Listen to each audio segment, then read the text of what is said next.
Good morning everyone. आज जो हम लोग जो चैप्टर पढ़ेंगे, एक नया चैप्टर शुरू करेंगे, उपभोक्ता संतुलन। ये जो है क्लास 12 का तीसरा चैप्टर है। तो उपभोक्ता संतुलन के बारे में जानेंगे। तो उपभोक्ता संतुलन में जो सबसे पहला आता है उपभोक्ता, और उपभोक्ता में भी जो सबसे पहला पॉइंट आता है वो आता है उपभोग। उपभोग तो उपभोग हम लोग जानते हैं उपयोग, किसी वस्तु का जो उपयोग करते हैं अपनी आवश्यकता की संतुष्टि के लिए। ये जो पूरी प्रक्रिया होती है किसी वस्तु के यूज करने की या उपयोग करने की, यही जो उपभोग कहलाती है।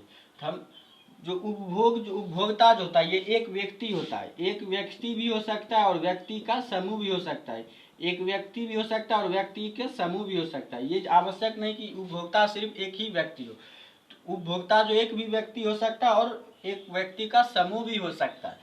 तो उपभोक्ता जो एक आर्थिक एजेंट होता है, इकोनॉमिक जो है एजेंट होता है, आर्थिक एजेंट होता है। एजेंट हम जानते हैं किसी कार्य को जो है करने वाला, छोटा छोटा इकाइयों में जो होता है किसी कार्य को करने वाला, जैसे किसी कंपनी का एजेंट होता है।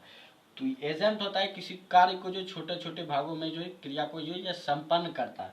तो उपभोक्ता जो एक आर्थिक जो एजेंट होता है, ये आर्थिक एजेंट होता है जो अपनी जो उपभोग की क्रिया द्वारा, जो उपभोग की क्रिया द्वारा जो है आर्थिक क्रिया में जो है अपनी जो आवश्यकता की संतुष्टि करता है। उपभोक्ता एक आर्थिक एजेंट होता है जो उपभोग की क्रिया द्वारा जो है अपनी आवश्यकता की संतुष्टि करता है किसी भी आर्थिक क्रिया में। तो उपभोक्ता की परिभाषा हम आसानी से दे सकते हैं। उपभोक्ता जो है एक आर्थिक एजेंट होता है जो उपभोग की क्रिया द्वारा जो है आर्थिक क्रिया में जो है अपनी आवश्यकता की संतुष्टि करता है। या दूसरी परिभाषा कह सकते हैं एक ऐसा आर्थिक एजेंट जो अपनी उपभोग की क्रिया द्वारा, है जो आर्थिक क्रिया में जो है अपनी आवश्यकता की संतुष्टि करता है, वो उपभोक्ता कहलाता है। या तीसरा कह सकते हैं उपभोग की क्रिया द्वारा किसी आर्थिक क्रिया में जो अपनी आवश्यकता विशेष की संतुष्टि करने वाला उपभोक्ता कहलाता है। अब जो दूसरा पॉइंट आता है वो आता है उपभोक्ता व्यवहार।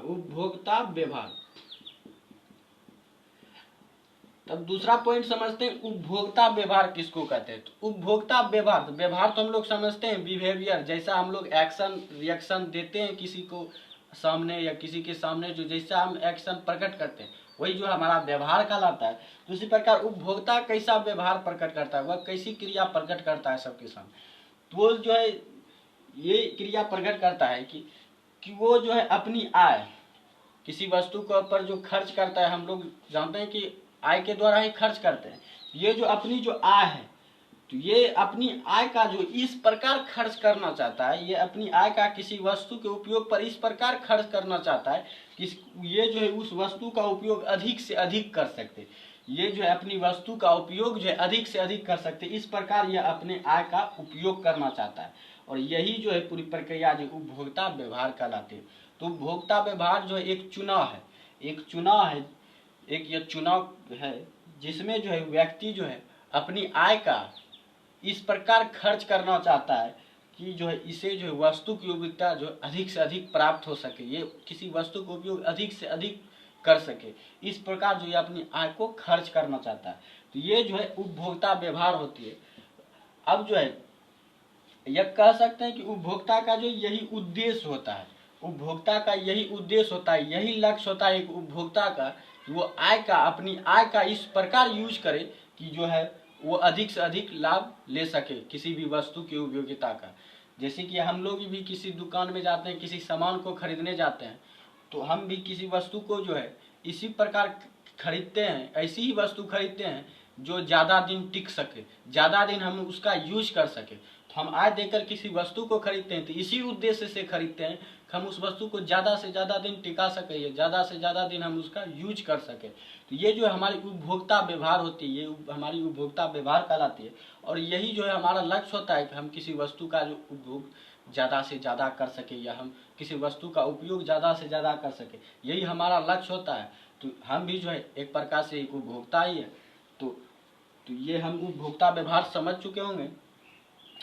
अब जो है कह सकते हैं यही जो है उपभोक्ता का उद्देश्य होता है कि अपनी आय का वितरण इस प्रकार करना, अपना आय का खर्च इस प्रकार करना कि हमें वस्तु की उपयोगिता ज़्यादा से ज़्यादा हो।